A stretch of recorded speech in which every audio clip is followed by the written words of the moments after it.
Pass tax நேயர்களுக்கு வணக்கம். அதாவது இன்னைக்கு நம்ம பார்க்க போகிற விஷயம் என்ன அப்படின்னு பார்த்தீங்கன்னா, கிட்டத்தட்ட ஒரு வாரம் ஆச்சு ஒரு படம் ரிலீஸ் ஆகி. ஏன் இதை பற்றி பேசுகிறேன் அப்படின்னு பார்த்தீங்கன்னா, ரெஸ்பான்ஸ். இன்னைக்கு தமிழ் சினிமாவில் ஏராளமான படங்கள் ரிலீஸ் ஆனாலும், நிறைய நல்ல கதைகள் உள்ள படம். கதைகள்னா ஒரு மாதிரி ஃபீல் குட் ஃபிலிம்ஸ் அப்படின்னு சொல்லுவாங்க. இந்த ஃபீல் குட் ஃபிலிம்ஸுங்கிறது நிறையா வந்து ரிலீஸ் ஆகிருக்கு. அப்படி ரிலீஸ் ஆகி வரும்போதெல்லாம் மக்களுடைய ஏகபோக வரவேற்பு இருக்குது அந்த படத்துக்கு. ஆனால் ஒரு சில படங்கள் மட்டும்தான் ஆக்ஷனில் ஜெயிக்குது. அந்த ஆக்ஷனில் ஜெயிக்குது அப்படிங்கும்போது சமீபமாக நிறைய படங்கள் வந்தாலும் ஒரு ஆக்ஷனில் ஜெயிக்கிற படம் அப்படிங்கிறது ரொம்ப ரேராக மாறிடுச்சு. ஆக்ஷனில் ஜெயிக்கிறது அப்படிங்கிறது சாதாரணமான விஷயம் கிடையாது. ஏன்னா அதுக்கு நல்ல கதை, கரெக்டான ஃபைட்டு, கரெக்டான சிச்சுவேஷன் எல்லாமே இருக்கணும். அப்படியெல்லாம் சகலமும் அமைஞ்சத ஒரு படம் தான் லீடர். இந்த லீடர் படம் வந்து பார்த்திங்கன்னா ஒரு மாஸ் படமாக மாறிட்டே வருது. யாருமே எதிர்பார்க்கல அண்ணாச்சி வந்து நடிப்பார், ஒரு நார்மலாக தான் இருக்கும், நம்மலாம் ட்ரோல் பண்ண போகிறோம் அப்படின்னு தான் நினச்சிட்டு இருந்தாங்க. ஆனால் இந்த படம் பொறுத்த வரைக்கும் வந்து பார்த்திங்கன்னா அந்த ட்ரோலுக்கெல்லாம் அப்பாற்பட்டு அண்ணாச்சி படமா செம்மையாக இருக்குதே அப்படிங்கிற மாதிரி எல்லாருக்குமே மாறிடுச்சு. போன வாரமே இதற்கான விமர்சனத்தை நான் கொடுத்துருந்தேன், இந்த படம் எப்படி இருக்குது அப்படின்னு சொல்லியிருந்தேன். உண்மையிலே இந்த படத்தில் ஒர்க் பண்ண எல்லா டெக்னீஷியன்ஸுக்கும் ஹேட்ஸ் ஆஃப் தான். ஏன்னா இன்னும் டீட்டெயிலாக சொல்லணும் அப்படின்னு பார்த்திங்கன்னா, ஒரு திரைப்படத்தில் எவ்வளோ தூரம் வந்து ஒரு சீனில் டயலாக் இருக்கணும், எப்படி எடிட் பண்ணணும், எப்படி கேமரா வைக்கணும், எப்படி ஆர்ட் டைரக்ஷன் இருக்கணும், இப்படிங்கிறதுக்கு சகலமுக்கான எடுத்துக்காட்டு இந்த படம் தான். ஒரு ஆக்ஷன் படத்தை இவ்வளோ ட்விஸ்ட் அண்ட் டேர்ன்ஸோட ஒரு ஸ்க்ரீன் ப்ளே பண்ணுறதுங்கிறது சாதாரணமான விஷயம் கிடையாது. அதில் நமது ஆர்எஸ் துரை செந்தில்குமார் வந்து ரொம்ப பிரமாதமாக பண்ணியிருக்காரு. ஏன்னா ஒவ்வொரு காட்சி அமைப்பிலும் வந்து பார்த்திங்கன்னா, இது ஏதாவது தொங்க விட்ருவாங்களோ, இது ஏதாவது லேக் ஆகிடுமோ அப்படிங்கிற டவுட் எனக்கு இருந்துகிட்டே இருந்தது. ஆனால் அதெல்லாம் எதுவுமே இல்லாமல் கரெக்டாக டைலாக் வச்சு, கரெக்டான லாஜிக் வச்சு, அந்த லாஜிக்கை வந்து பார்த்துட்டு யாருமே இது என்ன கதையாக இருக்குது, கதை விட்றாரு பாருங்க அப்படிங்கிற மாதிரி இல்லாமல் அவ்வளோ பர்ஃபெக்டாக வந்து பண்ணியிருந்தாங்க. டாப் டு பாட்டம் படத்துடைய ஆரம்பத்துலேருந்து கடைசி சீன் வரைக்கும் அவ்வளோ பர்ஃபெக்டாக பண்ணியிருந்ததுனால இந்த படம் மக்கள் மனசில் தனி இடத்தை பிடிச்சிருச்சு. இன்றைக்கி நான் ஆரம்பத்தில் வந்து சொன்னேன், கண்டிப்பாக இவர் வந்து ஒரு பெரிய ஒரு ஸ்டாராக மாறிடுவார் போல இருக்குது அப்படின்னேன். உண்மையாகவே இன்றைக்கி அண்ணாச்சி வந்து ஒரு மாபெரும் ஸ்டார் ஆகிட்டார். லெஜண்ட் சரவணா அப்படின்னாலே இன்னும் கொஞ்சம் டெரர் பீஸாக மாறிட்டார் அப்படின்னு தான் சொன்னோம். ஏன்னா இப்போ ஒரு ஃபோட்டோ வந்து சிரிச்சுக்கிட்டுலாம் வைக்காமல், எனக்கு தெரிஞ்ச ஒரு கடையிலையும் கோவமாகவே ஒரு போஸ்ட் ஒன்று வச்சார்னா நல்லாயிருக்கும். அந்த ஒரு என்ன சொல்கிறது, ஒரு ஃபெரோஷியஸ் லுக்குன்னு வாங்கல்ல, அந்த லுக்கில் வந்து செம்மையாக இருக்கார். அண்டு கிளைமேக்ஸ் காட்சி வரைக்கும் அதை கரெக்டாக மெயின்டைன் பண்ணியிருக்காரு.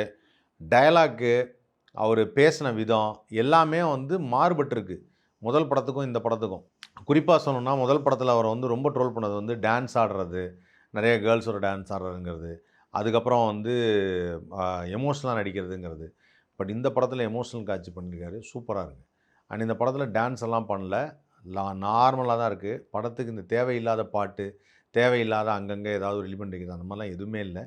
அது எல்லாத்தையும் பக்கா பண்ணியிருக்காங்க. அதுதான் ரொம்ப ரொம்ப முக்கியமான ஒரு விஷயம். ஸோ இந்த படம் பொறுத்த வரைக்கும் வந்து ஆர்ட் டைரக்ஷன் சொல்லணுன்னு பார்த்தா, ஆர்ட் டைரக்டர்கிட்ட பேசினேன். அவர்கிட்ட பேசும்போது அவர் தான் சொன்னார், நிறைய செட்டு, அந்த மெக்கானிக் ஷெட் வந்து செட்டு, ஹார்பரில் வந்து ஒரு செட்டு, அதுக்கப்புறம் வந்து வந்தே பாரத் ஒரு செட்டு. ஸோ இந்த மாதிரி ஏகப்பட்ட வந்து செட்டு போட்டிருக்காங்க. ரியல் லொக்கேஷனும் போயிருக்கிறாங்க, அதே சமயத்தில் செட்டும் போட்டிருக்காங்க. ஸோ அது ரொம்ப சாதாரணமான ஒரு விஷயம் இல்லை. அண்ட் ஜார்ஜியாவில் ஃபுல்லாக ஷூட் பண்ணியிருக்காங்க. பேர் மட்டும் எலர்ஜியா அப்படின்னு சொல்லிட்டு மாற்றிருக்காங்க. அதுவும் வந்து தெரிஞ்சுது. பட் அதான் அந்த பர்டிகுலர் இதுவும் எபிசோடும் அவ்வளோ அழகாக பண்ணியிருந்தாங்க. அண்ட் லால் சாரோட நடிப்பு, அவர் வந்து ஒரு கேரக்டர் ஒன்று பண்ணாருன்னா, அதான் சொன்னேன், ஹீ நோஸ் த மீட்டர் அப்படின்வாங்க.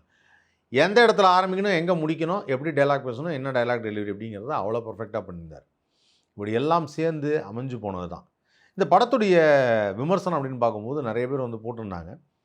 அதில் ஒருத்தர் வந்து போட்டிருக்காரு, இவர் இப்படி நடிச்சிருக்காரா அப்படின்னு சொல்லி ஆரம்பிச்சுட்டு கடைசியில் முடிக்கும்போது செமையாக இருக்குங்க அப்படின்ட்டார். ஏன்னா ட்ரோல் தான் பண்ண வந்தாங்க, ஆனால் இங்கே ட்ரோல் பண்ணுறதுக்கு நாங்கள் வேற ஒரு மெட்டீரியல் வச்சுருக்கோம். அது இந்த பக்கம் நாங்கள் புதுசாக ஒருத்தர் கட்சி ஆரம்பிச்சிருக்காரு, அவர் நாங்கள் ட்ரோல் பண்ணிக்கிறோம், இவர் வந்து படத்தில் செம்மையாக பண்ணியிருக்காரு அப்படின்னு எல்லாருமே சொல்லிட்டாங்க. அந்த அளவுக்கு கலெக்ஷன் வந்திருக்கு. படத்துடைய என்ன விதமான பட்ஜெட்டோ அதுக்குண்டான கலெக்ஷன் வந்ததா அப்படிங்கிறது இன்ன வரைக்கும் தெரியல. ஆனால் இந்த படத்துடைய பட்ஜெட்டில் பாதி வந்தாலும் இந்த படம் மிகப்பெரிய வெற்றி தான். ஏன்னா இந்த படத்தில் நடித்த நடிகர் லெஜண்ட் சரவணாவுக்கு இது 2வது படம், 2வது மாசான ஒரு படம்.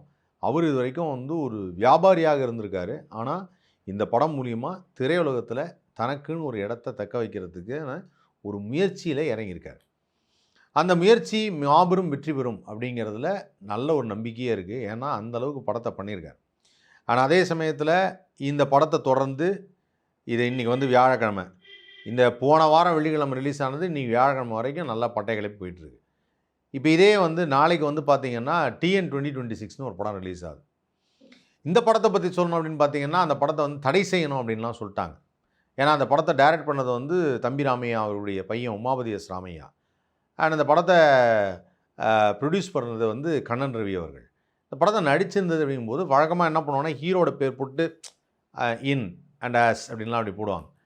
ஆனால் இந்த படத்தில் வந்து போஸ்டரில் எப்படி போட்டிருக்காங்கன்னா நட்டி, ஓகே, அதுக்கப்புறம் கீழே MS பாஸ்கர், அதுக்கப்புறம் தம்பி ராமையா, அதுக்கப்புறம் இளவரசு, இன் TN 2026 அப்படின்னு போட்டிருக்காங்க. ஸோ 4 முக்கியமான கேரக்டர்கள். இந்த 4 முக்கியமான கேரக்டரும் வந்து தற்போதைய அரசியலில் இருக்கக்கூடிய ஒரு குறிப்பிட்ட கட்சியை பிரதிபலிக்குது அப்படின்னு சொல்லி இந்த படத்தை நீங்கள் தடை பண்ணணும். என்ன நீங்கள் ஜனநாயகன் வரவேணான்ட்டீங்க, ஆனால் இந்த படத்தை ரிலீஸ் பண்ணுறீங்க அப்படின்னு சொல்லி ஏகப்பட்ட பேர் கொந்தளிச்சிட்ருக்கிறாங்க. ஆனால் அந்த கொந்தளிப்பெல்லாம் ஒன்றும் பெருசாக வரல, கேஸ் நிற்கலைன்னு நினைக்கிறேன். படம் வெள்ளிக்கிழமை ரிலீஸ் ஆகுது.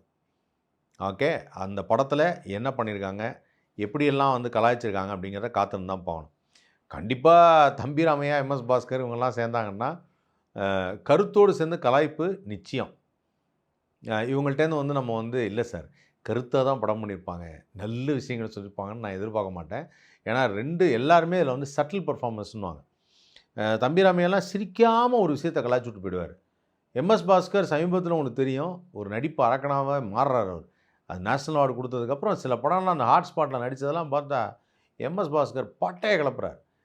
இளவரசன் எனக்கு ரொம்ப பிடிச்சது என்னென்னா கேஷுவலான ஒரு நடிப்பு.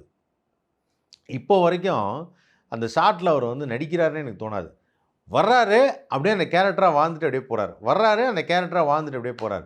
ஸோ TN 2026 இவங்க நான் 3 பேரோட பர்ஃபார்மன்ஸ் எப்படி இருக்க போகுது. அண்ட் நட்டி வந்து என்னென்னா is a top most cameraman of India, one of the beautiful cameraman. Jab We Met படம்லாம் நீங்கள் பார்த்துருப்பீங்க, அந்த படத்தெல்லாம் அவர் தான் கேமரா நிறையா பண்ணியிருக்கார். விஜய் சார் படம் கூட பண்ணியிருக்காரு. இதில் நட்டி வந்து எப்பவுமே இந்த மாதிரி இந்த சட்டேரிக்கலாக பண்ணுறதுன்னு ஒன்று இருக்குல்ல, அது வந்து அவருக்கு லட்டு சாப்பிட்ற மாதிரி சட்டேரிக்கலாக பண்ணணுன்னு சொல்லிட்டா போகிறோம், கிண்டலா தெரியவா அப்படின்னு திரிச்சிட்டு ஜாலியாக பண்ணிவிடுவார். அதை ரொம்ப சீரியஸாக அவர் பண்ணுவார். ஸோ இந்த படம் பொறுத்த வரைக்கும் TN 26 வந்து கம்ப்ளீட்டாக அவர் என்ன பண்ணியிருக்காருன்னா விஜய் மாதிரியே ஒரு கெட்டப்பில் அந்த சால்ட் அண்ட் பெப்பர் லுக், தாடி, முடி, அந்த விக், அந்த விஜய் வச்சுருந்தது என்னென்னு தெரியாது, இவர் விக் வச்சுருக்காரு.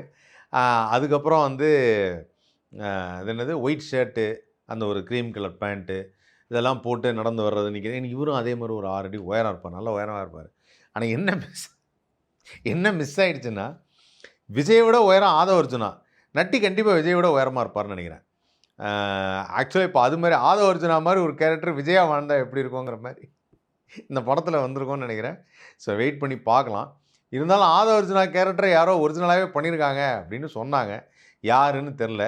பட் இதெல்லாம் வந்து இந்த படம் மூலிமா வந்து தமிழ் சினிமாவில் தமிழ்நாட்டில் ஒரு மாறுதல் ஏற்படுமா அப்படின்னா அது எனக்கு தெரியல. ஆனால் இருந்தாலும் இந்த படத்தை ரொம்ப ஆவலோடு எல்லாம் எதிர்பார்க்குறாங்க. இந்த படத்தை பார்த்துட்டு இந்த படத்தை பற்றி இன்னும் நிறைய விஷயங்கள் பேசுகிறேன். தொடர்ந்து ஓடிக்கொண்டிருக்கும் லீடர் திரைப்படத்தையும் பாருங்கள். உண்மையிலே அந்த படம் வந்து நல்ல ஒரு என்டர்டெய்னிங்கான ஜாலியான படம். ஜாலியானனா ஒரு த்ரில்லிங்கான படம், எல்லாருக்குமே பிடிக்கும். அந்த மெய் மறந்து கிளாப் அடிக்கிறதுன்னு ஒன்று சொல்லுவாங்கள்ல, we know that it is a commercial cinema. அது ஒரு கற்பனை கதைங்கிற எல்லாத்துக்கும் தெரியும். அந்த கற்பனை கதைக்கு கைதட்டுறதுக்கு தான் மாஸ். அந்த மாஸை வந்து லீடரில் சூப்பராக பண்ணியிருக்காங்க. உண்மையிலே அந்த டைரக்டர் டீமுக்கும், லெஜண்ட் சரவணா அவர்களுக்கும், technicians, cameraman, musician, editor, art director, இவங்க 4 பேருக்கும், அண்ட் இந்த படத்துக்கு ஸ்டண்ட் கொரியோகிராஃபர் பண்ணவருக்கும் எல்லாருக்குமே மனமார்ந்த வாழ்த்துக்கள். ஏன்னா இவங்க எல்லாரும் பயங்கர ஹார்ட் ஒர்க் போட்டிருக்காங்க. ஒருத்தர் கூட அந்த ஒரு லைன்லேருந்து மிஸ் ஆகாமல் பண்ணியிருக்காங்க. இதுவே ஒரு வேலையாக இருந்து செய்கிறதுனா எப்படி, அந்த மாதிரி செஞ்சுருக்காங்க. ஸோ நீங்களும் பாருங்கள். அண்ட் TN 2026 பார்த்துட்டு அந்த படத்தை பற்றி நிறையா பேசலாம்.